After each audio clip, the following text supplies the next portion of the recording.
ఒకటి సామెయలు 19వ అధ్యాయము.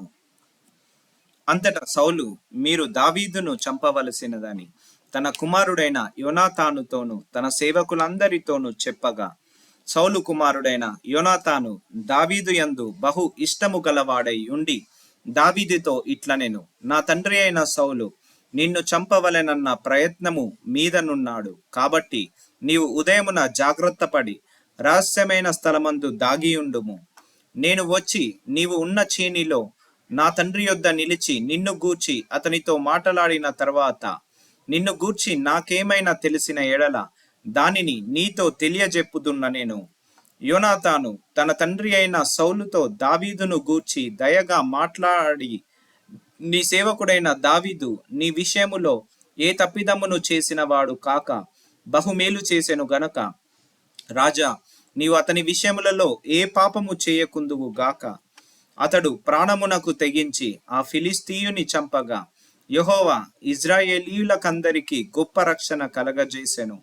అది నీవే చూచి సంతోషించితివి గదా.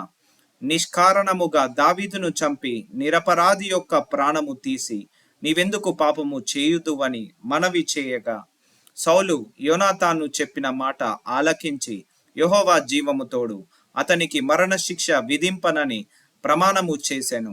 అప్పుడు యోనాతాను దావీదును పిలుచుకొని పోయి ఆ సంగతులన్నీ అతనికి తెలియజేసి దావీదును సౌలునొద్దకు తీసుకొని రాగా, దావీదు మునుపటిలాగున అతని సన్నిధిని ఉండెను.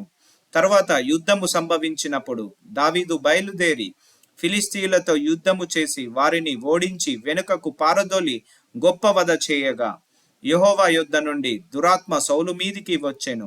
సౌలు ఈట చేత పట్టుకొని ఇంట కూర్చుండి ఉండెను. దావీదు సితార వాయించుచుండగా సౌలు ఒక దెబ్బతో దావీదుని గోడకు పొడుచుదునన్న తాత్పర్యము గలిగి ఈట విసిరెను. దావీదు అతని ఎదుట నుండి తప్పించుకొనినందున ఈట గోడకు నాటగా దావీదు ఆ రాత్రి అందు తప్పించుకొని పారిపోయెను.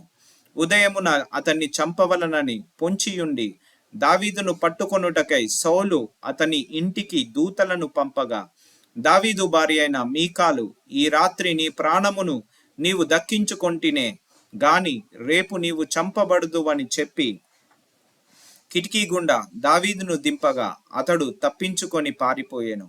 తరువాత మీకాలు ఒక గృహదేవత బొమ్మను తీసి మంచము మీద పెట్టి మేకబొచ్చు తల వైపున ఉంచి దుప్పటితో కప్పివేసి సౌలు దావీదును పట్టుకొనుటకై దూతలను పంపగా అతడు రోగి అయ్యున్నాడని చెప్పెను. దావీదును చూచుటకు సౌలు దూతలను పంపి, నేను అతన్ని చంపునట్లుగా మంచముతో అతన్ని తీసుకొని రండని వారితో చెప్పగా, ఆ దూతలు వచ్చి లోపల చొచ్చి చూచినప్పుడు తల తట్టున మేకబొచ్చు గల ఒకటి మంచము మీద కనబడెను. అప్పుడు సౌలు తప్పించుకొని పోవునట్లుగా, నీవు నా శత్రువుని పంపివేసి నన్నిలాగున ఎందుకు మోసపుచ్చితివని మీకాలు నడగగా, మీకాలు, నేనెందుకు నిన్ను చంపవలెను, నన్ను పోనిమ్మని దావీదు తనతో చెప్పినందుకని సౌలుతో అనెను.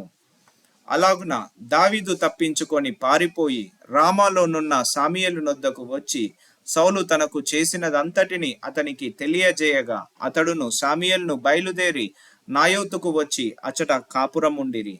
దావీదు రామా దగ్గర నాయోతులో ఉన్నాడని సౌలునకు వర్తమానము రాగా దావీదును పట్టుకొనుటకై సౌలు దూతలను పంపెను.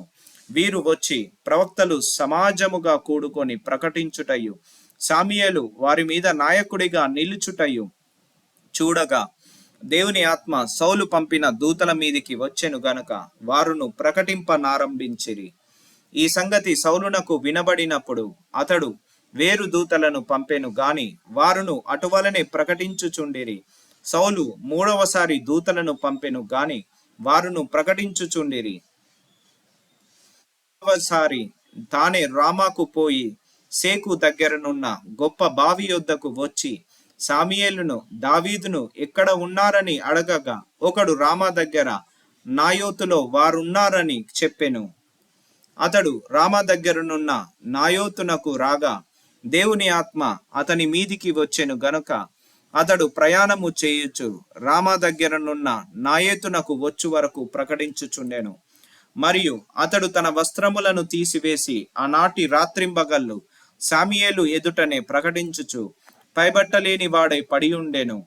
అందువలన సౌలును ప్రవక్తలలో నున్నాడా అను సామెత పుట్టెను.